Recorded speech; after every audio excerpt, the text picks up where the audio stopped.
Washington, this is VOA News.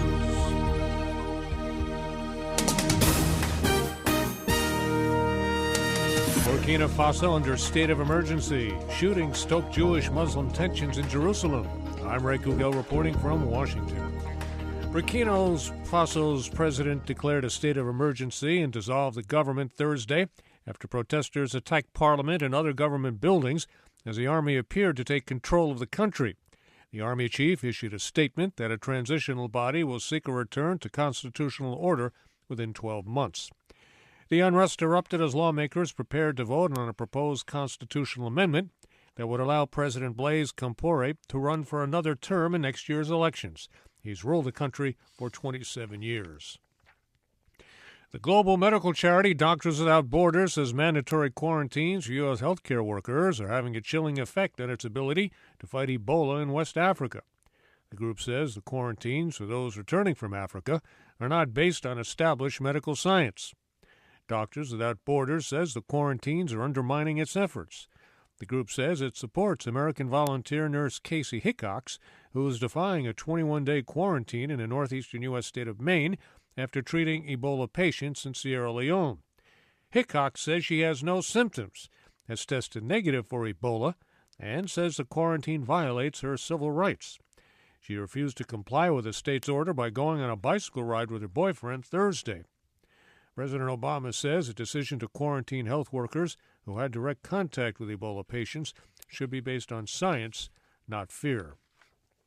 The U.S. Ambassador to the United Nations, Samantha Power, told a group of European leaders that nations from around the world need to do more to confront what she calls the greatest public health crisis ever.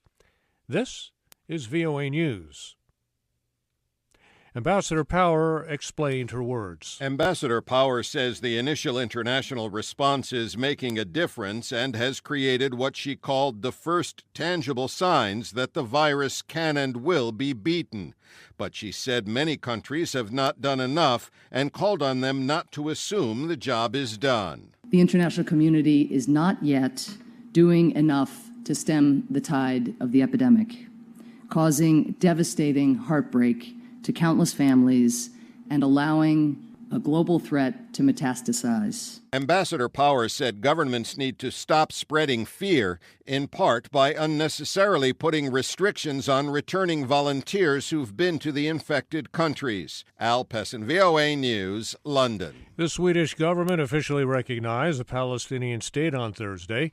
Sweden's foreign minister says she hopes her country's decision would help revive the stalled Israeli-Palestinian peace process and that other EU nations would follow. It was also a day of more violence. A politically motivated shooting occurred, as Robert Berger has details. Israeli police shot and killed a Palestinian who allegedly ambushed a right-wing Israeli activist in Jerusalem hours earlier. Police say the suspected gunman shot and seriously wounded American-born Rabbi Yehuda Glick. The rabbi was attacked after leaving a conference promoting Jewish prayers on the Temple Mount, the site Muslims revere as the Mosque of Al-Aqsa. The site, which is the holiest place in Judaism and third holiest in Islam, is a flashpoint of the Israeli-Palestinian conflict. Police anti-terror units tracked the assailant to his home in a mixed Jewish-Arab neighborhood of Jerusalem, where he was killed in a shootout. Robert Berger for VOA News, Jerusalem. Iraqi authorities are alleging that Islamic State militants executed more than 200 people this week when they resisted the insurgents' takeover of their territory. Russia, locked in a bitter standoff with Ukraine over a pro-Russian rebellion in Ukraine's east, agreed to resume natural gas deliveries to its neighbor in a deal brokered by the European Commission. The agreement, announced in Brussels Thursday, sets a price of $385 per cubic meters for the duration of the contract and blunts the threat of severe gas shortages in energy-dependent Ukraine as the winter approaches.